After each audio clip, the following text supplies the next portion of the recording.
ፖለቲክሳቸው ይሄን ነው የሚለው ከዚህ ሴንተር ጋራ ትላንት ወዳጅ የነበረ አሁን ጠላት ሆኗል የግድ አልቲሜትሊ የሚፈታው በብረት ነው የሚል አቋም ስላላቸው ገበሬ ተራበ አርሶ አደሩ ተበደለ ጉዳያቸው አይደለም ደግሞ ካሉት ታሪክ ውስጥ ደግሞ የምንማረው ያልተማረ በጦርነት ጀምሮ ታሪኩ በጦርነት ደግሞ የተደመደመ አሳዛኝ በመካከሉ ያለፉት 40 አመታት ወይም 40 ምናምን አመታት ከንቱ የሆኑ እና የከሰረ ነው ብዬ ነው ማሰብ 5 አመት በተዋጉት መንገድ ነው እየቆፈሩ የገጠሟቸው እነኚህ በጣም አድቫንስድ የሆኑ ወታደሮች ናቸው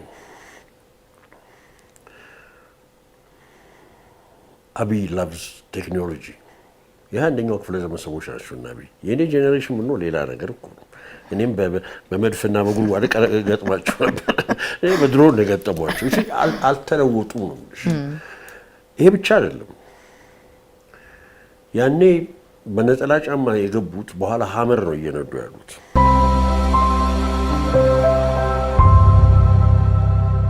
ቤት መግዛት ለምትፈልጉ አስደሳች ዜና በዲፕሎማቲክ ሰፈር ሳር ቤትና በነፋሻማው አዋሬ ዘመናዊ አፓርታማ ከባለ 1 እስከ ባለ 3 መኝታ ከ20% ቅድመ ክፍያ ጀምሮ ቀሪውን ለእናንተ በሚመች መልኩ በ3 ዓመት ከፍለው የሚጨርሱበት ሙሉን ለምትከፍሉ ደግሞ አስደናቂ የ35% ቅናሽ አዘጋጅተናል። ባለ 2 መኝታ 5.7 ሚሊዮን ብር ሲከፍሉ የ3 ሚሊዮን ብር ቅናሽ ያገኛሉ።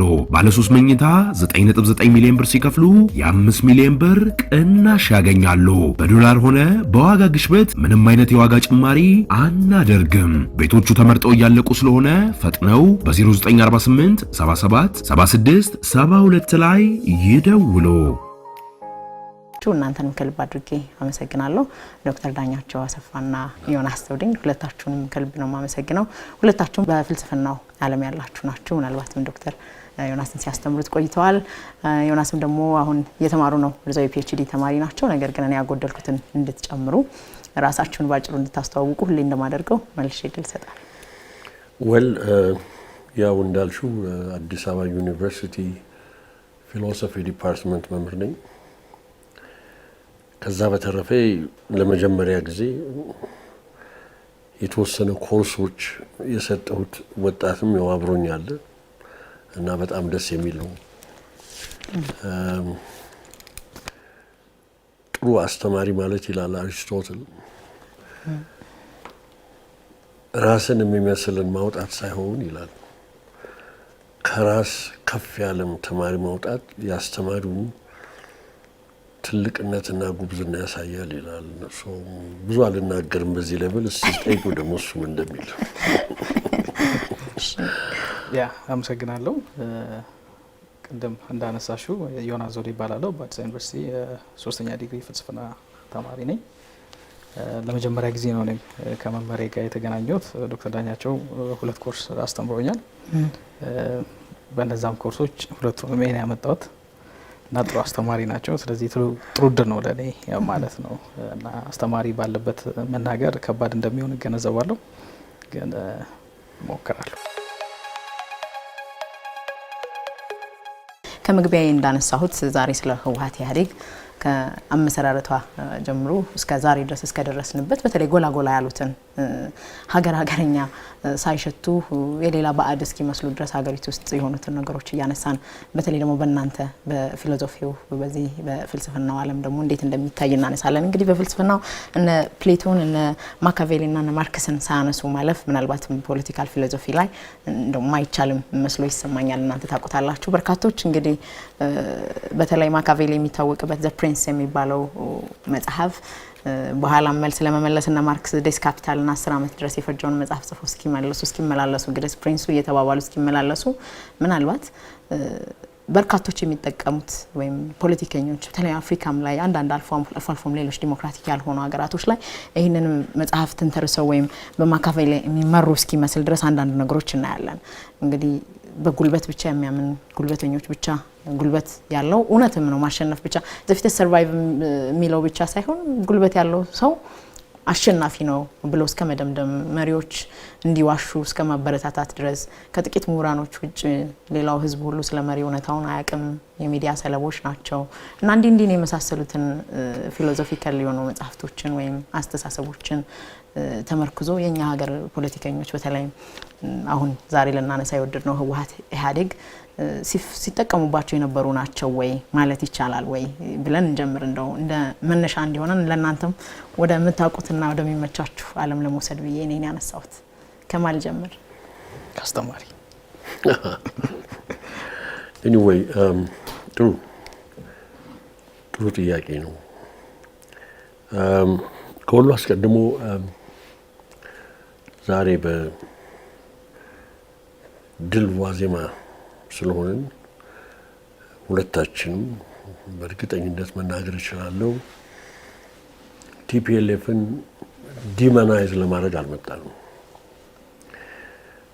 ባህላችን አይፈቅድም ይሄንን ለምን ስናድግም የወደቀ ዛፍ ሚስማር ይበዛበታል እንዲሉ እኛ እዛ ውስጥ አንገባም ግን ስለጠየቅሽን ምን አይነት የፕሪንሲፕል መርህ ነው ይዘው የተጓዙት የሚለው ላይ አንዳንድ ነገር ማለት ፈልጋለሁ አንድ ሁለት ሶስት ፕሪንሲፕል ወሳኝ ናቸው ይሄንን ፓርቲና ፓርቲውን ለብዙ አመታት ያስተዳደሩ ሰዎችን ለመረዳት የሚል እንትን አለኝ አንደኛ ፖለቲካ ለነሱ በወዳጅና በጠላት መካከል እየለየን ምን ሄድበት መንገድ ነው ትላንት ወዳጅ የነበረ ዛሬ ጠላት ሊሆን ይችላል አንዴ ወሳኝ ነው ፖለቲክስ is the art of politics is ፈረንጁ ያለው የጀርመኑ ጁሪስት ያለው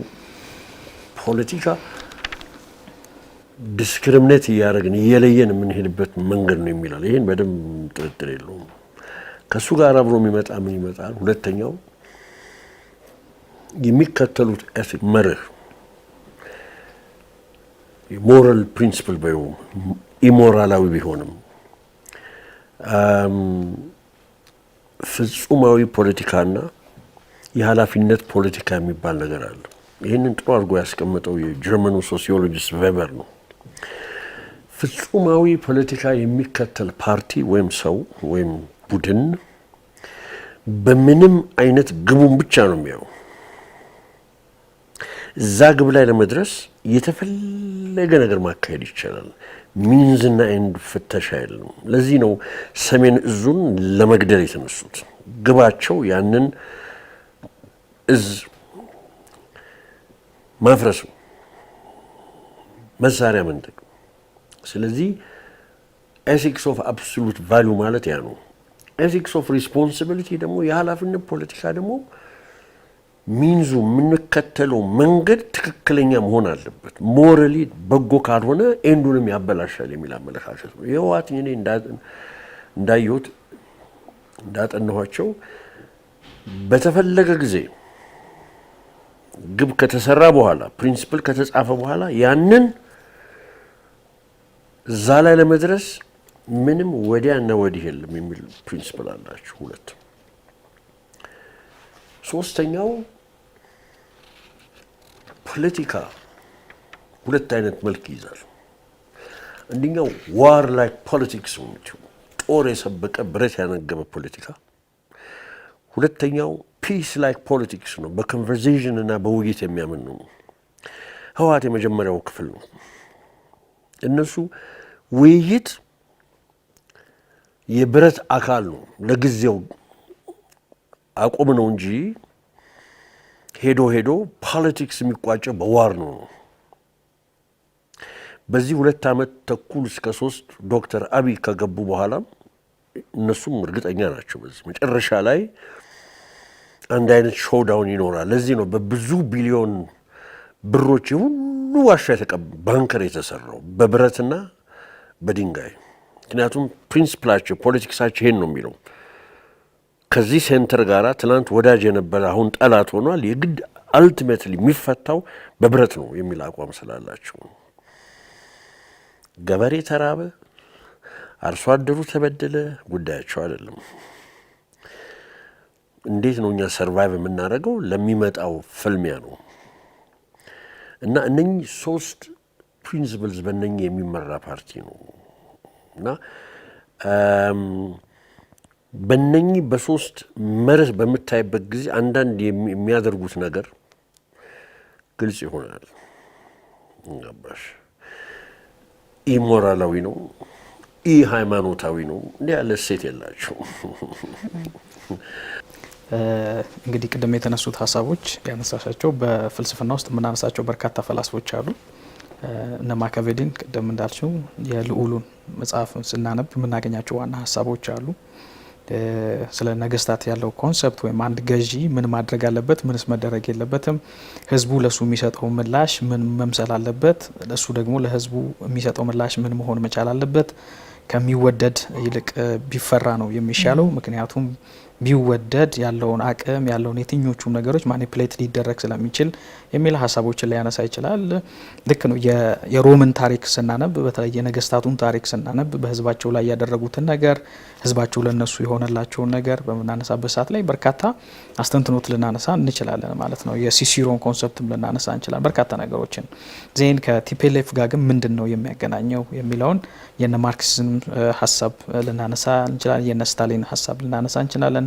ዜን በእኛ ሀገር እንግዲህ በ1960ዎቹ የተማሪዎቹን እንቅስቃሴ ጀምሮ እንግዲህ ተማሪዎች ውስጥ የነበሩ ሰዎች ናቸው አብዛኞቹ ማለት ነው። ሶ የነበረው ሀሳብ አመለካከት ከዛ ጀምሮ እንግዲህ አሁን እስካለንበት ድረስ የመጡበትን መስመር ተከትለን ነው እንግዲህ መተቸትም ወይንም ደግሞ ሀሳባቸው ይሄ ነበር፣ አመለካከታቸው ይሄ ነበር፣ ምክንያቱም በዚህ ምክንያት ብለን ማስረዳት የምንችልባቸው ነገሮች ሲከተሉት የነበረው ርዕዮተ ዓለም ይሄ ነበር። የመንግስት ሀሳባቸው፣ የኃይል አስተሳሰባቸው፣ የሰላም አስተሳሰባቸው፣ የገንዘብ አስተሳሰባቸው፣ የሀገረ መንግስት ግንባታ አስተሳሰባቸው ይሄ ነበር ማለት የምንችል ይመስለኛል። ሶ በእኔ አስተሳሰብና አመለካከት እንግዲህ ቅድም እንደተባለውም ለማሰይጠና አይደለም።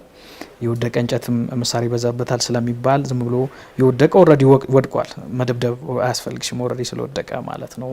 ኦልሬዲ ከትቢያ ጋር ስለተገናኘ ምንም ማድረግ አይጠበቅብሽም። ግን ያሉትን ነገሮች ለመንቀስ ነው፣ ከዛ ለመውቀስ፣ ከዛ ደግሞ መፍትሄው ደግሞ መቻል አለበት ለሚመጣው ትውልድ አሁንም ያለው ምንድን ነው የሚሉትን ለማንሳት ያክል ስለሆነ የመጀመሪያው በእኔ አስተሳሰብና አመለካከት ቅድም ከተነሱት ሊቃውንት መካከል አንደኛው እንደሚያነሳው የከፋፍለ ግዛ አስተሳሰብና አመለካከት በቲፒኤልኤፍ አመለካከት ውስጥ ይታያል ማለት ነው።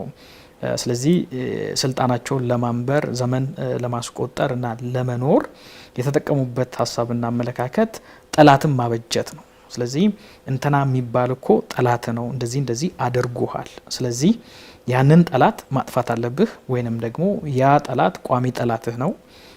ስለሆነም አንተ በህይወት የምትኖረው ወይም የምትገዛው ወይም የምታስተዳድረው ወይም የምታደርገውን ነገር ሁሉ የምታደርገው አዝሎንጋስ ጠላት የምትታገልለት፣ ምክንያቱም ህዝቡን ለማታገል የግድ የሆነ ነገር ያስፈልጋል ብለው ስለሚያስቡና ስላሰቡ ያንን ያደረጉ ይመስለኛል በእኔ አስተሳሰብ ማለት ነው። ተገቢ ነው ወይ ልክ ነው ወይ የሚለው ላይሆን እንደሚችል ነው የማስበው ማለት ነው። ግን የተነሱባቸው አስተሳሰቦችና አመለካከቶች አንደኛ እሱ ነው። ሌላኛው ተጠቅተሃል የሚለውም ሀሳብ አብሮ የሚያዝ ይመስለኛል። ተጠቅተሃል፣ እንደዚህ ሆነሃል። ለዛ ነው የነጻ አውጪ ግንባር አስተሳሰብና አመለካከት ይዞ የመጡት ማለት ነው። ምንም እንኳን በፖለቲካ ውስጥ ብዙ የተሳተፉ አካላት እንደሚናገሩት እንግዲህ ቲፒኤልኤፍን እንደ አንድ ብናነሳውም ግን ኢህአዴግ የሚባለው አካል የአራት ፓርቲዎች ውህድ እንደሆነ ነው የሚነገረው። ከዚህ መካከል ግን ሁሉን ነገር የሚያደርገው ወይንም አናቱ ወይም ጭንቅላቱ ወይም ማስተር ማይንዱ ቲፒኤልኤፍ የሚባለው ቡድን እንደሆነ ይነገራል። እንደዛም ብዙዎች ይስማማሉ። እኔም እንደዛ ነው የማስበው። ስለዚህ ሁሉን አሸንፎ ወይንም ውጦ እሱ ብቻ ሁሉ ነገር የሚያደርግበትና ያደረገበት አስተሳሰብና አመለካከት ያለው ነው። እሱ ብቻ ሳይሆን ለኛ ብቻ እና እኔ ብቻ የሚሉ አስተሳሰቦችም የሚታይበት ፓርቲ ነው ማለት ክቡር ጠቅላይ ሚኒስትሩ በፓርላማ ላይ እንደተናገሩት ሁላችንም ደግሞ እንደምናስተውለው በዩኒቨርሲቲ የምናያቸው ነገሮች ናቸው። በተለያዩ ተቋማት ላይ የምንመለከተው ነገር ነው። በቢዝነስ ሴንተሩ ላይ የምንመለከተው ነገር ነው። ኢቨን እድልና አጋጣሚ እንኳን አጋጥሞሽ ወደ አንድ ሀገር ስትጓዢ አውሮፕላን ውስጥ ያሉት ሰዎች እነማን ናቸው የሚለውን ሁሉ አብረሽ ማንሳት ትችያለሽ። የተሻለ ህይወት የሚመሩቱ የትኞቹ ናቸው የሚለውን አብዛኛው ላይሆን እንደሚችል አስባለሁ። ግን የሆኑ ማህበረሰብ ሊናገራቸው እስከማይፈቅ ድረስ ፀሐይ የመታቸው ብዙ ነገሮች አሉ ማለት ነው። ስለዚህ የኔ ብቻ ብሎ ክልል አበጅቶ ወይም ገደብ አበጅቶ ከዛ ሌላኛውን የሚበድልበትንና እስከ መጨረሻው መግዛት የሚፈልግ እስከ መጨረሻው ድረስ ብዙ ነገር ማድረግ የሚፈልግ ስልጣኑንም ያለውን ነገር ሁሉ በኃይል እና በአፈሙዝ እና በባሩድ ለማድረግ የሞከረ ደግሞ ካሉት ታሪክ ውስጥ ደግሞ የምንማረው ያልተማረ በጦርነት ጀምሮ ታሪኩ በጦርነት ደግሞ የተደመደመ አሳዛኝ በመካከሉ ያለፉት 40 አመታት ወይም 40 ምናምን አመታት ከንቱ የሆኑ እና የከሰረ ነው ብዬ ነው ማስበው። ባሩድ እየተፋሽ መተሽ ባሩድ ውጠሽ የጨረሽበትም ታሪክ መሆኑን ነው የምናገኘውና ነገን አለማሰብን ወይንም በመካከል አለመማርን፣ አለመቀየርን፣ አለመለወጥን የሚያሳይ ነገር ሆኖም መለከተዋለሁ። ማለት እነዚህ ገላጮች ናቸው። በሰሜን እዙ ላይ የሆነውን ነገር እንግዲህ ይሄ አደባባይ ላይ የወጣ ነገር ነው። ይሄ እንግዲህ በአንድ የሀገር መከላከያ ሰራዊት ላይ በአንድ የሀገር ደጀን ላይ የተፈጸመን ነገር በአደባባይ ስንመለከት ለዛውም የተደራጀን አካል ለዛውም ትልቅ አካል ለዛውም እውቅና የተሰጠውን አካል ነው። በውስጥ ግን ምን ሆኗል የሚለውን ማንሳት ይጠበቅብናል። ማለት እያንዳንዱ ተራ ግለሰብ ምን ሆኗል ታዲያ ምንስ ተደርጎበታል? ይሄ ቡድን የሀገር መከላከያ የሚባለው ይሄን ያክል ነገር ከደረሰበት ኢንዲቪጁዋል ስማ ምን ያክል ተሰብረዋል፣ ምን ያክልማ ተጎድተዋል፣ ምን ያክል ለካ ተንገላተዋል፣ ሌሎች ትንንሽ ተቋማትማ ምን ያክል ስትራክቸርድ በሆነ ወይ ተቋማዊ በሆነ ነገር ምን ያክል ተደቁሰዋል የሚሉትን ነገር ሁሉ ማንሳት እንችላለን ማለት ነው። በእነዚህ ሁሉ አስተሳሰብና አመለካከት የቲፒኤልኤፍን ማንነት ከፍልስፍናም ከሶሲዮሎጂም ከአንትሮፖሎጂም ከስነ መለኮት አንጻርም ልንተነትነው እንችላለን ብዬ ነው የማስበው። ግን ሆል ዲስክሪፕሽኑ ይህን ይመስላል በእኔ አስተሳሰብ። ሰሜን ዕዝ ከተነሳ አይቀር ምናልባት የህወሓትን ታሪክ መለስ ብለን ወደ ኋላ ብንመለከት ማገብት የሚባል እንግዲህ ከማገብት ወደ ተሃህት ከተሃህት በኋላ ነው ወደ ህወሓት ከዛም ደግሞ ኢህአዴግ የሆነው አይደለም። ያው ህወሓት ማለት ትርጉሙ ያው ወደ መሀል ሀገር አያስገባም ለአንድ ብሔር ብቻ የሚዋደቅ ወይም ነጻ የሚያወጣ ወይም የሚታገል ስለነበረ ኢህአዴግ መሆን ነበረበት። ከሌሎቹ እንግዲህ አካባቢያቸውን ሁሉ ነጻ ከማውጣት ኢትዮጵያ ነጻ ከማውጣት ይፋለሙ ከነበሩ አካሎች ጋር አንድ መሆን ይጠበቅ ነበርና እንግዲህ ማግብት ግጋሃት ተሃህት ያለ ይሄደው ይህ ግሩፕ ምናልባት በወንድሞቻቸው ላይ ያሆኑ ህወሓት የዛኔው ግጋሃት የሚባል ሌላ ቡድን ነበር። እንግዲህ ምናልባትም የጦር ቡድን ነው እንደዚሁ ጫካ ገብቶ ይታገል የነበረ ነው በዛን ጊዜ።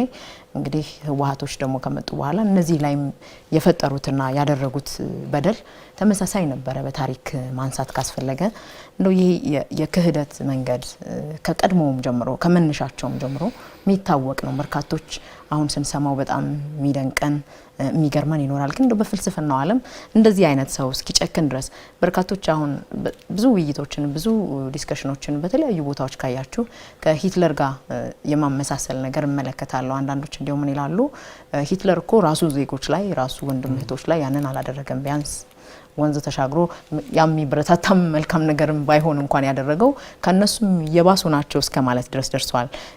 ማኒፌስቶ ብለው ይዘውት የመጡት ማኒፌስቶ ሲጀምር በጨቋኝና ተጨቋኝ ያሸበረቀ ነው።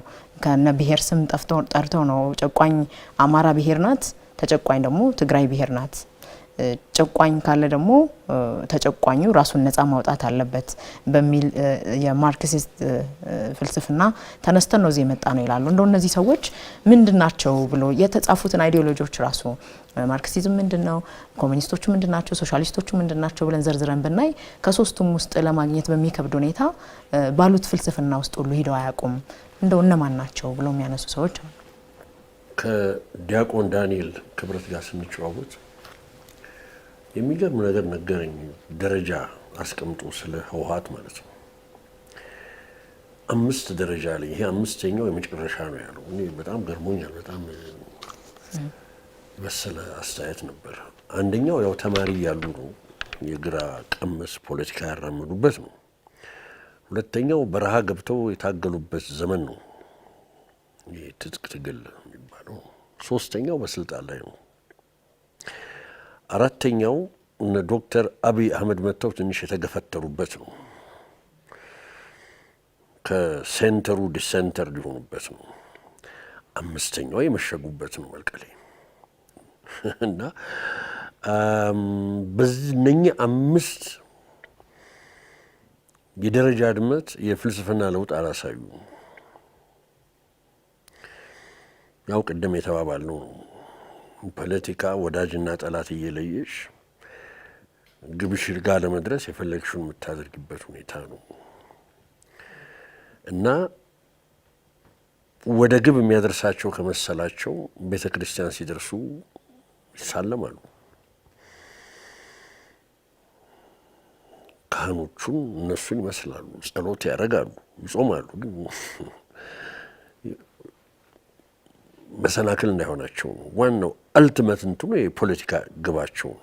ገባሽ? አዎ ይሄ በሃያኛው ክፍለ ዘመን ግራ ቀመስ ብቻ አይደለም፣ ከቀኝም እንደዚህ አይነት አስተሳሰብ ያላቸው አሉ። ማኪያቬሊን ቅድም አነሳሽ። ማኪያቬሊ አንድ ቦታ ላይ ለፕሪንሱ ምን ይለዋል? ህዝቡ የሚያምነውን ነገር ባታምንበትም የምታምን መስለህ ቅረብ ይላል። ህዝቡ የተቀበላቸውን እሴቶች በአደባባይ አትናድ፣ ሌላ ነገር አትናገር፣ ሴፍ ቶክ የሚለው ነገር አለው። ይህን ሲያደርጉ ነው የቆዩት። መንግስት እያሉ ኢትዮጵያውያንን ብቻ ሳይሆን ፈረንጆችንም ለማታለል ሞክረዋል። ዲሞክራቲክ ነን፣ ሶቪየት ዩኒየን ፈርሷል፣ አሁን የለፍት ጊዜዋ ስላለቀ በማስመሰል ከልባችን አይደለንም ግን እናስመስል፣ እስቲ ምርጫ ምንበል፣ እስቲ ፓርቲ የሚፈቀድ፣ እስቲ ጋዜጦችም በብዛት ይጻፉ አሉ። ግን ሁሉንም የጅብ እርሻ ነው ያደረጉት። የጅብ እርሻ ሜታፎር በጣም ኢንትረስቲንግ ነው። ከዚህ ቀደም ደጋግሜ ብየዋለሁ። ምንድነው ሲምፕል የሚለው አንድ ሽማግሌ የነገሩኝ ነው። ጅብ አያርስም ልጅ ያሉኝ። ቢያርስ ግን ቡቃያውን ነው የሚበላው እንጂ በደንብ እስኪያድግ አይጠብቅም ብለዋል። ህገ መንግስቱን በልተውታል። የኤኒ ዲሞክራቲክ ፕሮሰስ ተበልቷል። ውድድር የሚባል ነገር ተበልቷል። ይህም ለማስመሰል የተደረገው ነገር በኋላ ግን በይፋ እየወጣ መጣ እና እኔ ከሂትለር ሙሶሊኒ ምናምን ጋር ማወዳደሩን ግድ የለም እሱ እንደው የጋዜጦቹን ሲያነሱ ዶክተር ምናልባት ትግራይ የግል ጋዜጦችና መጽሔቶች አይገቡም ነበር በአጠቃላይ። እንዲያው ምንድነው ያሉት ገብሩ አስራት ሲጠየቁ፣ ገብሩ አስራት ናቸው የክልሉ ፕሬዚዳንት የነበሩት በወቅቱ ሲጠየቁ ቆሻሻ ወረቀት ትግራይ አይገባም አሉ። በኋላ ግን ያስታውሳሉ አይደል? ራሳቸው ሄዱ ሊያወጡና ገብሩ አስራት የቆሻሻ ወረቀት ፍቃድ ሊያወጡ ሄዱ ሁሉ ተብሎ ይወጋ ነበረ። ምናልባት እዛ ክልል ላይ የተፈጠረው ነገርም ከሌላው ሰው እኩል ከነሱ ውጭ የሚባለውን ነገር እንዳይሰማ ተደርጎ የኖረበት ጊዜ ነበር።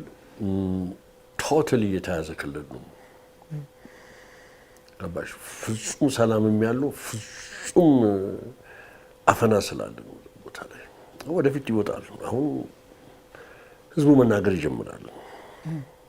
እኔ የትግራይን ህዝብ ነፃ አወጣን የሚባለው ቤት መግዛት ለምትፈልጉ አስደሳች ዜና በዲፕሎማቲክ ሰፈር ሳር ቤትና በነፋሻማው አዋሬ ዘመናዊ አፓርታማ ከባለ 1 እስከ ባለ 3 መኝታ ከ20% ቅድመ ክፍያ ጀምሮ ቀሪውን ለእናንተ በሚመች መልኩ በ3 ዓመት ከፍለው የሚጨርሱበት። ሙሉን ለምትከፍሉ ደግሞ አስደናቂ የ35% ቅናሽ አዘጋጅተናል። ባለ 2 መኝታ 5.7 ሚሊዮን ብር ሲከፍሉ የ3 ሚሊዮን ብር ቅናሽ ያገኛሉ። ባለ 3 መኝታ 9.9 ሚሊዮን ብር ሲከፍሉ የ5 ሚሊዮን ብር ቅናሽ ያገኛሉ። በዶላር ሆነ በዋጋ ግሽበት ምንም አይነት የዋጋ ጭማሪ አናደርግም። ቤቶቹ ተመርጠው እያለቁ ስለሆነ ፈጥነው በ0948 77 76 72 ላይ ይደውሉ። ዲስኮርስ አይመቸኝም። አይ ዋንት ትግራይን ዜን እንዲሉ ፈልገው እነሱ ራሳቸው ይሄ እንቅስቃሴ እኛንም እኮ ነፃ ወጣን ማለት ያለባቸው እነሱ ናቸው እንጂ እኛ ከአንድ ነፃ አውጪ ወደ አንድ ነፃ አውጪ ዛላ አይደለም። ይሄን እምነት ነው ገባሻልምሽ። የህዝብ እንደተበደለ ክሊር ነው። በዝምታው ደግሞ አሳይቷል። የትም ቦታ የኮሎኔል መንግስቱ ንግግር ማዳመጥ ይፈልጋል። ወታደሩ እንዲህ አድርጎ እንዳንበጣ ከበው እንትን ሲሉት ይላል። አንድ ወታደር ላይ ጥይት አልተኮሱም። የሰጧቸውን ብረት ነው ያስረከቡት። ይኸውላችሁ እናንተ ላይ እንድትተኩስ ተሰጥቶናል። ይሄ ህዝቡ ያለው ድጋፍ እና ወደፊት ደግሞ ወጥቶ በደንብ ሁሉ ነገር ግልጽ ሲሆን የትግራይ ህዝብ የሚናገረው ነገር ነው። በድለዋል ህዝባቸው አባሽ በዚህ 2 ዓመት ተኩል ብቻ ለባንከር ያጠፉት ብር አይደለም። ህዝቡን አስርበዋል። በየቤቱ እየሄዱ መዋጮ እያሉ በሹመኛ እንዴት አድርገው እንደሚያዋጡ ስናቃለን። ኮንታክትስ አሉ እና ይሄ ነው ምንም ሌላ መጥራትም አያስፈልገንም። በራሳቸው ዲፋይንድ ሊሆን ሊተረጎሙና እንትናቸው ሊታይ ይችላል ነው ያላቸው ችግርና ክፋት። ስለዚህ መቼውም ጊዜ ፍልስፍናቸው ተቀይሮ አያውቅም። ትላንትም ሊያነሱ ፈለጉ። የጣላቸውም እሱ ነው። የአኗኗር ፍልስፍና፣ የፖለቲካ ፍልስፍና፣ የኤቲካል ፍልስፍናቸው ብቻ አይደለም፣ የውጊያ ፍልስፍናቸውም ስላልተዋወቁ ነው ጉድ የፈላባቸው። የዛሬ 45 ዓመት በተዋጉት መንገድ ነው እየቆፈሩ የገጠሟቸው። እነኚህ በጣም አድቫንስ የሆኑ ወታደሮች ናቸው። አብይ ላቭስ ቴክኖሎጂ የአንደኛው ክፍለ ዘመን ሰዎች ናቸው። እና አብይ የኔ ጄኔሬሽን ምን ነው ሌላ ነገር እኮ ነው። እኔም በመድፍና በጉልጓድ ገጥማቸው ነበር። እኔ በድሮን ነው የገጠሟቸው። እሺ አልተለወጡ ነው። ይሄ ብቻ አይደለም። ያኔ በነጠላ ጫማ የገቡት በኋላ ሀመር ነው እየነዱ ያሉት።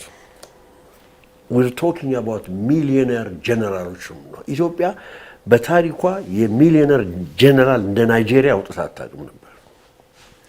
ለመጀመሪያ ጊዜ ሚሊዮነር ጀነራሎች አወጣን። እነኚህ ደግሞ በምቾት ለመኖር እንጂ የሚያዋጉ ኃይሎች አይደሉም። ግን እነሱ ያንን ነው ድሮ እዛ የነበረች ሀሳብ ትንሸራሸር አልቻለችም። ይሻላል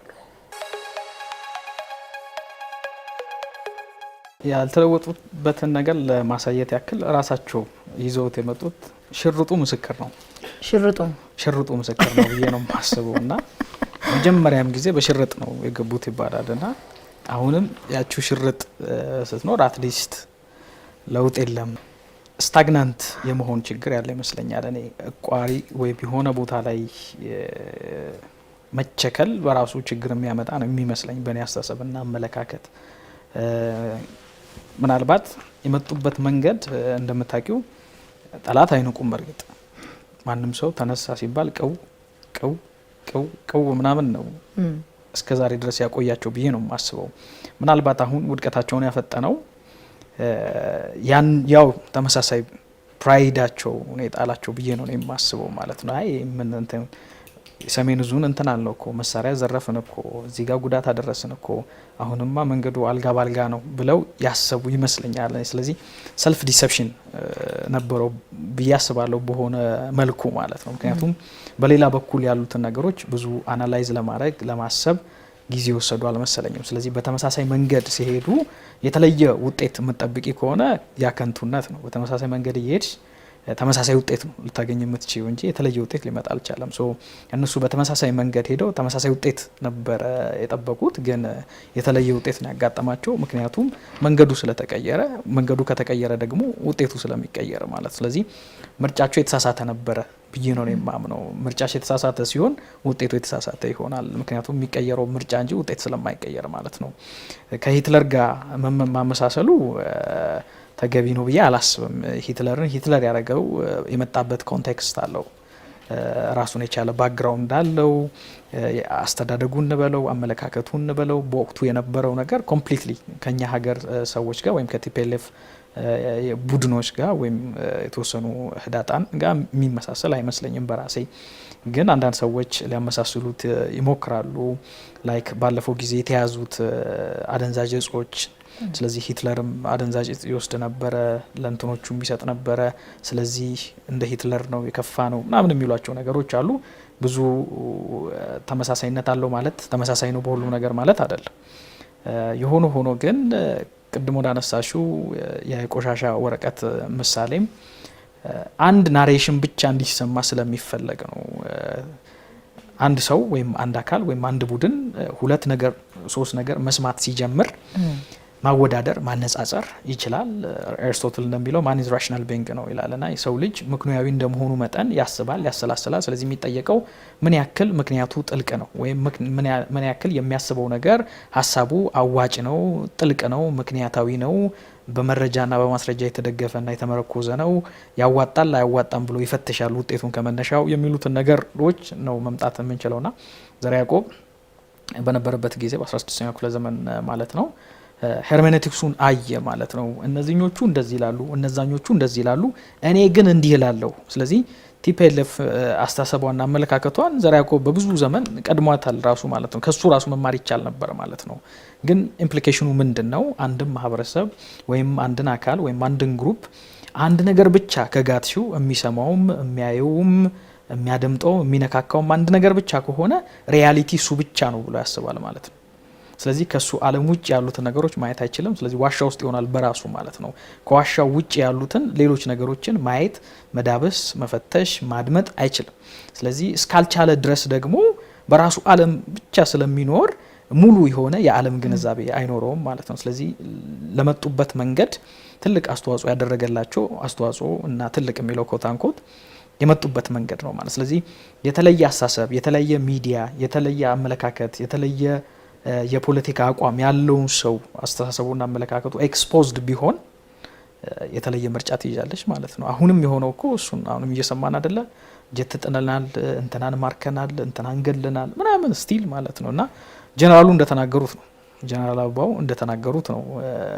ምናልባት ሲሞት ብቻ ነው ይሄ ግሩፕ መዋሸት የሚያቆመው ብለዋል እሳቸው። ሲሞትም ይዋሽ ይመስላል፣ ምናልባት ሲሞትም ሊዋሽ ይችላል የሚል ምልከታ አንስቷል። የእሳቸውን ሀሳብ ነው የምጋራው ማለት ነው።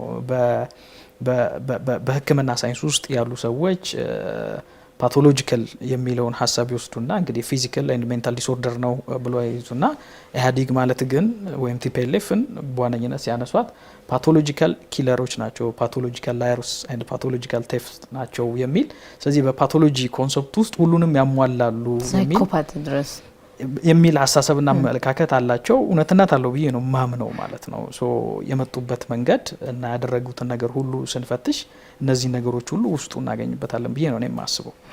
በዚህ ውስጥ ሃይማኖት ይነሳል እንደ ትልቅ ሽልድ ምንድነው ውስጥ ገብተው ለማድረግ በጻፏቸው መጽሐፍቶች ሁሉ ያለ ሀፍረት በደፍረት የሚናገሩባቸው አሉ። እንዴት አድርገው አቀስሰው አስተምረው ደብረ ዳሞ ገዳም ሳይቀር እንዴት አድርገው እንደሰገሰጓቸው በእናቦይ ስብሐት አማካኝነት ምን እንዳደረጉ እና አረጋዊ በርሄ the political history of TPLF የሚለው መጽሐፋቸው ላይ ገጽ 300 ራሱ ብንመለከት neutralize the church and mobilize muslim በማለት የጻፉትን ጽንሰ ሐሳብ ሁሉ አንስተው በድፍረት ነው የሚናገሩት እንዴት እንዳደረጉ ምን እንዳደረጉ። እንዲያውም ቅርብ ጊዜ ያው መቼም በክርስትናው ዓለም የሚኖር ሰው የሚመራው አባት ወይ ጳጳስ ወይ ትልልቅ የሚመጡት አካላቶች ከአማራ ዘር ነው የተመዘዙት ከትግራይ ዘር ነው የተመዘዙት ብሎ ማለትን የሚፈቅድ አይመስለኝም። የለምም ግን እነሱ እንዲጠቀሙበት በማለት ከዚህ በፊት ያሰደዷቸውም አባቶች አሉና አቡነ መርቆሬዎስ ስደትን በተመለከተ ለምሳሌ አቶ ታምራት የመንግስት እጅ እንዳለበት በማመን ይቅርታ የጠየቁበት ጊዜ ነበር።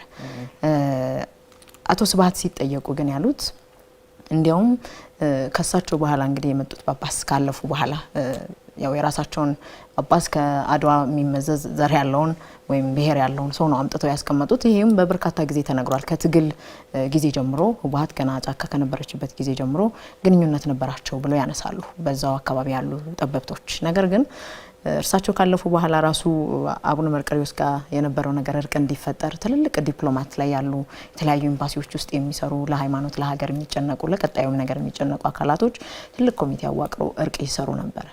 አቶ ስብሐት ግን በጽሁፋቸውም በቪዲዮም ጭምር የተናገሩት ምንድነው እነዚህን እርቅ የሚሉ ቄሶች መስቀል ነው እንዲያውም ይሄ ከዮዲት ጉዲት ጋር ሁላ አያይዘው ከዛ የሚተናነስ ክህደት አይደለም እየፈጸሙ ያሉት እስከ ማለት ድረስ የደረሱበት አለ።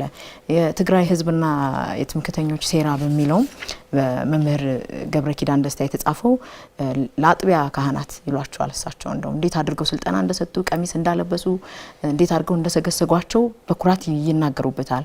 እዚሁ መጽሐፋቸው ላይ ኢቭን ለሙስሊሞች ደግሞ የታጋዮችን ስም ሁሉ እንዴት አድርገው እንደሰጧቸው ገብረ መድህን አርያን እናስታውሳቸዋለን።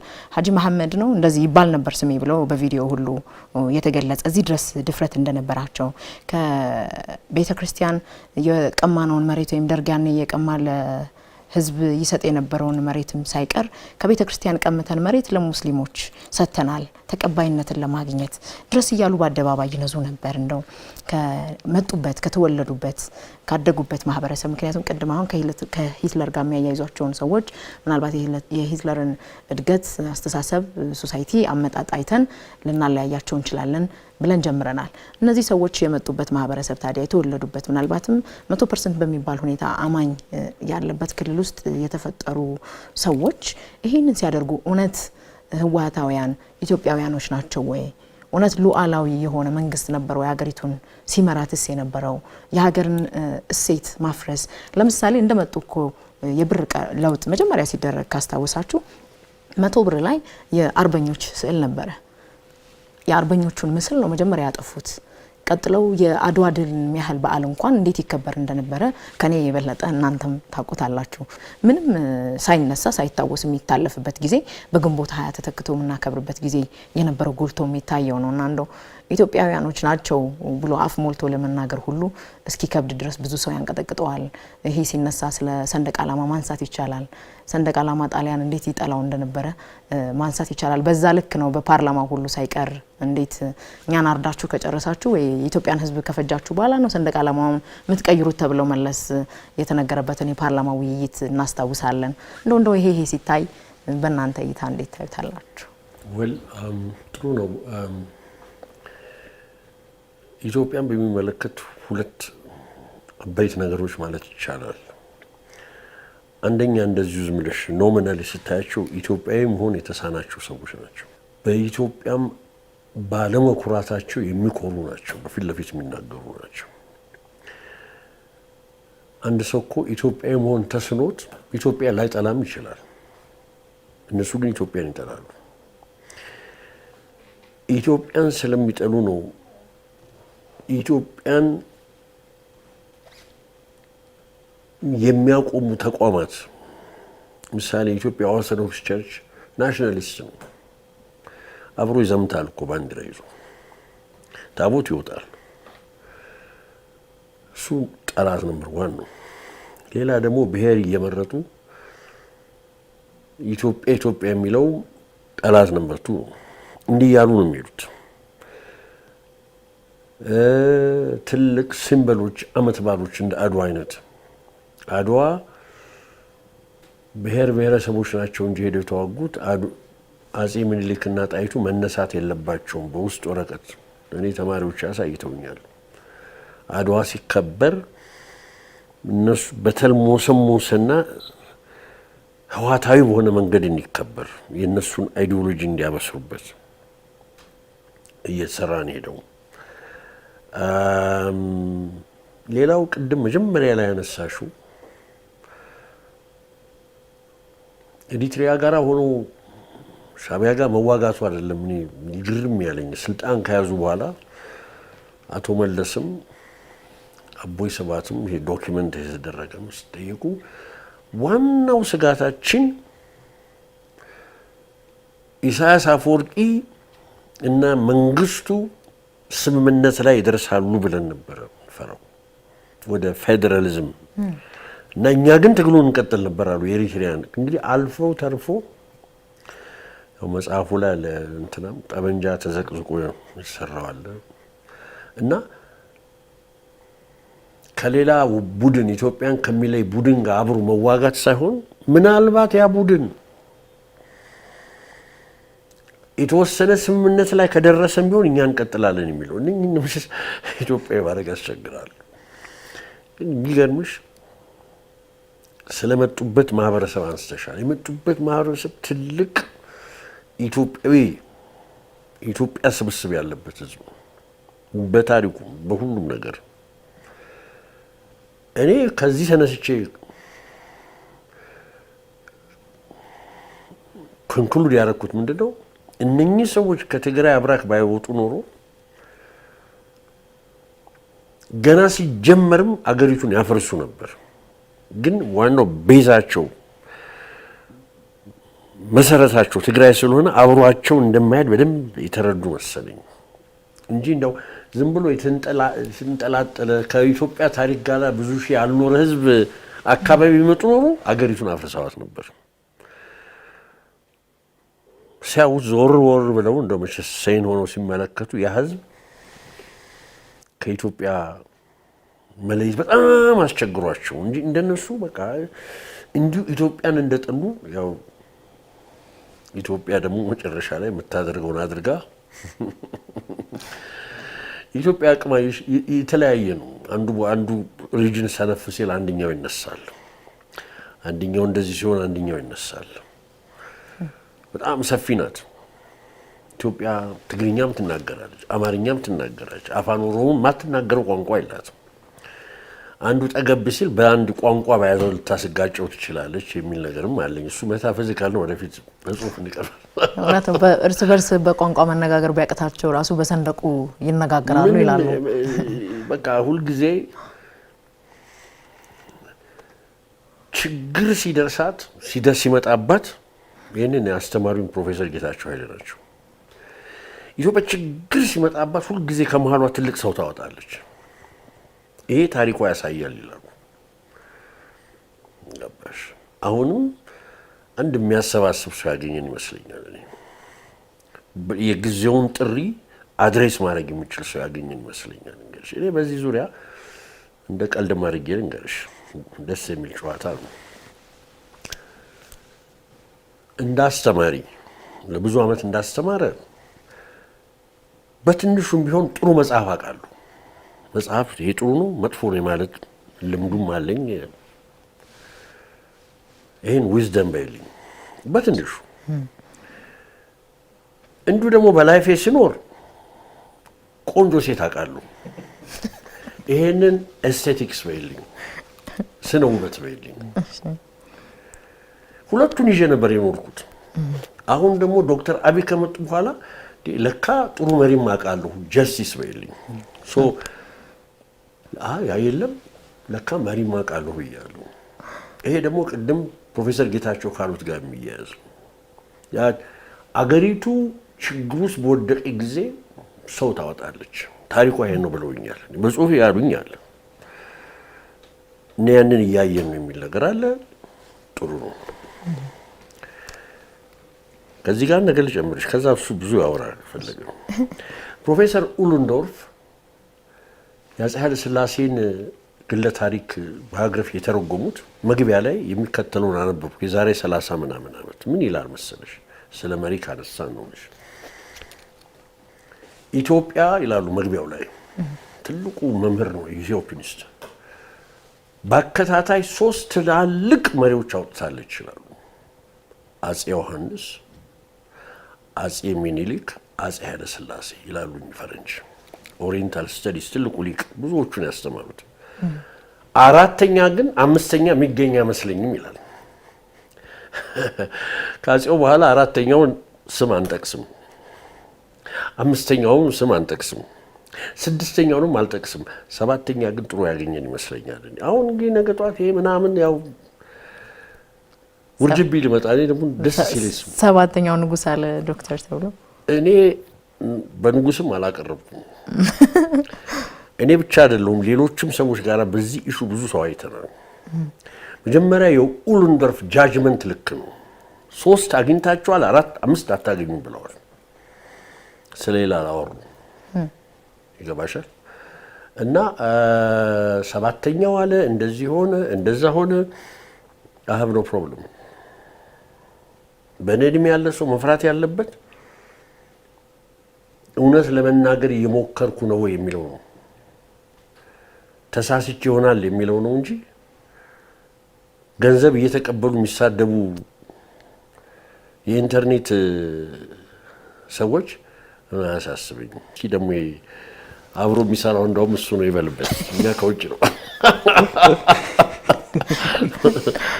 ዶክተር በጎንም ቢሆን ከኔ ጥያቄ ጋር አክለው ሰባተኛውን አግኝተናል ወይ ብለው ጠይቀዋል።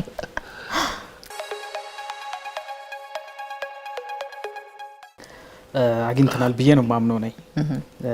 ምክንያቱም የመጣንባቸውን መንገዶች መፈተሽ እኮ ነው። አግኝተናል ወይስ አላገኘንም የሚለውን ነገር የመጀመሪያው መጠየቅ ነው። ከዛ አግኝተናል ስንል ምን እያለን ነው፣ አላገኘንም ስንልስ ምን እያለን ነው የሚሉትን ነገሮች ከመለስ ናቸው። ምን እያለን ነው አግኝተናል ስንል? አግኝተናል ስንል ከትላንትና አስተሳሰባችን፣ ከትላንትና አመለካከታችን፣ ትላንትና ከሄድንባቸው፣ ትላንትና ካጋጠሙ ነገሮች እልፍ የሚያረግ ትርክት ይዞ የመጣ ሰው አለ ወይ? ቅን ሰው አለ ወይ? ፈጣሪውን የሚፈራ ህዝብን የሚያፍር ሰው አለ ወይ የሚለው ነገር ማግኘትን የሚያረጋግጥ ይመስለኛል። ቅድም ዶክተር እንደተናገሩት እነዚህ የቲፒኤልኤፍ አስተሳሰብና አመለካከት ውስጥ በተነሳበት ሰዓት ላይ ኢትዮጵያዊ መሆን የተሳናቸው ናቸው የሚል ትልቅ ሀሳብ አንስተዋል። እኔ ግን ኢትዮጵያዊ መሆን ብቻ ሳይሆን ሰው መሆንም የተሳናቸው ናቸው ብዬ ነው የማስበው። ስለዚህ መጀመሪያ ላይ ሰው ስትሆኚ የምትቆረሽ ትሆኛለች ማለት ነው፣ ለሌላው ማለት ነው። ሰው ስትሆኚ ማድረግ ያለብሽንና ማድረግ የሌለብሽን ነገር ታውቂያለሽ ማለት ነው። ሰው ስትሆኚ በአንቺ ሊደርስ የማትፈልጊውን ነገር በሌላው ላይ አታደርሽም ማለት ነው። ለዛም ነው ኢማኑኤል ሌቪነስ የሚባለው ፈላስፋ ዘ ፌስ ኦፍ ዘ አደር የሚል ሀሳብ አለው ማለት ነው። ስለዚህ የሌላን ሰው ፊት ስታይ ፊቱ የሚጠቁምህ አንዳች ጥቁምታ አለው ይላል። ፊቱን ስታይ በእርግጥ ያንተም መኖር ይነግርሃል፣ የሱን ፊት ራሱ ማለት ነው። ይሄንኛው ፊት ግን ዝም ብለህ አሁን መስታወት ላይ ሄደ ቀርበህ እንደምታየው አይደለም። ይሄንኛው ፊት ያነሳልሃል፣ ያግዝሃል፣ ይረዳሃል። ይሄንኛው የምትመለከተው ፊት ልክ አንተ ልትሆን እና ሊደርስብህ የማትፈልገው ነገር እሱም አይፈልግም። አንተ መሞት እንደማትፈልገው ሁሉ እሱም መሞት አይፈልግም።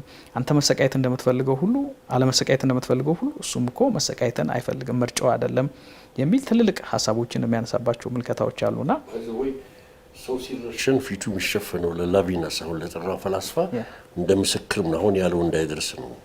ሲሸፍኙ በቃ ጥቁር አድርገሻል፣ ሰው አይደለም። ቬሪ ኢንትረስቲንግ ፖይንት ነው ያመጣው። ታንክ ዩ። ሶ በዚህ አስተሳሰብ ውስጥ እና አመለካከት ውስጥ አግኝተናል ስንል በዛ ወንበር ላይ ሌላ ሰው ተቀምጦበታል እያለን አይደለም። ከዚህ ወንበር ላይ ሌላ ሰው ተቀምጦበት ነበር፣ ከአሁንም በኋላ ሌላ ሰው ሊቀመጥበት ይችል ይሆናል። ልክ ነው ደግሞ ግን ወንበሩ ላይ የተቀመጠው ሰው ግን ምን አይነት ሰው ነው? ምን አደረገ? ምን ሀሳብ ይዞ መጣ? ምንድነው እየሆነ ያለው? ወረድ ብሎ ዳበስ ዳበስ ፈተሽ የሚደረግ ነው ወይ የሚሉትን ነገሮች ማየት በጣም ኢምፖርታንት ነው። አንድ የተጣመመን ነገር ለማወቅ እንግዲህ ቀጥ ያለ ነገር አጠገቡ ስታስቀምጪ ዋው ተጣሞ ነበር ማለት ትችላለሽ ማለት ነው። ስለዚህ ከዛ የተነሳ ሰው አግኝተናል፣ መሪ አግኝተናል ብዬ ነው ማምነው። ማቆም እውነት እሱ ነው ግን አይደለም። ግን እንዲህ ብሎ በድፍረት ለመናገር ምናልባት ጥያቄ የሚያነሱ አሉ። ብዙ ፈተናዎች አይጠብቁንም፣ ብዙ መንገዶች አይጠይቁንም። ሁሉም መጀመሪያ ላይ እንዲህ ይመስላል ይላሉ በርካቶች ሲያነሱ። ተገቢ ጥያቄ ነው ይሄ። ተገቢ ጥያቄ የሚሆንበት ግን ከመጣንበት መንገድ አንጻር ነው። ከመጣንበት መንገድ አንጻር ብቻ ሳይሆን ሰው ከመሆናችን አንጻር የሰው ልጅ ሁልጊዜም ትላንትን በትውስታ ዛሬን በመጋፈጥ ነገን በመጠባበቅ ነው የሚኖረውና ትላንትናውን ሲያስታውስ ሁለት ነገሮች ያስታውሳል። የትላንት ጥፋት፣ የትላንት ውድቀት፣ የትላንት የሆነ ነገር ዛሬ እንዳይከሰት ምን ዋስትና አለን የሚል የዋስትና ጥያቄ ስለሚያነሳ አሁን አግኝተናል ወይ ብለን መደምደም እንችላለን ወይ የሚል ጥያቄ ይነሳል። ተገቢ ነው፣ መነሳትም አለበት። ለምን ቀድሞ ማመስገን ኋላ ለሐሜት ያስቸግራል ይላል የኛ ሀገር ሰው ሲተርት። ልክ ነው አባባሉ ሙሉ ለሙሉ አልቀበለውም እኔ። እውነትነት ግን ይኖረዋል በራሱ ማለት ነው። አንዳንድ ጊዜ ግን ሳታመሰግኝ ራሱ እኮ ለመርገምና ለመርገጥ አይደል ወይ የምንዘረጋው? ብዙ ጊዜ አንድ ሰው እኮ ሙሉ ለሙሉ ቆንጆ ሙሉ ለሙሉ መጥፎ ሊሆን አይችልም። ስለዚህ ግን በጎ ነገሩን ማበርታት ራሱ እኮ እስከማንችል ድረስ አልደረስንም ወይ ነው አሁን ጥያቄው እኮ። አሃ የሆነ ቦታ ላይ የሆነ ወቅት ላይ ሁሉ ነገር ቆንጆ ሲሆን 100% የዛን ጊዜ ነው ሆም ምለው ብለን ካሰብን እንደዚህ አይነት አስተሳሰብና አመለካከት የለም ብዬ ነው የማስበው። ተሰርቶ ያለቀ ሰው የለም። ተሰርቶ የሚሄድ እየሰራ የሚሄድ ሰው ነው ያለው ብዬ ነው የማስበው። ተሰርቶ ያለቀ መሪ የለም። እየሰራ እየተሰራ የሚሄድ መሪ ነው ያለው ብዬ ነው የማስበው። ሮም በአንድ ቀን አልተገነባችም ይላሉ። ልክ ነው።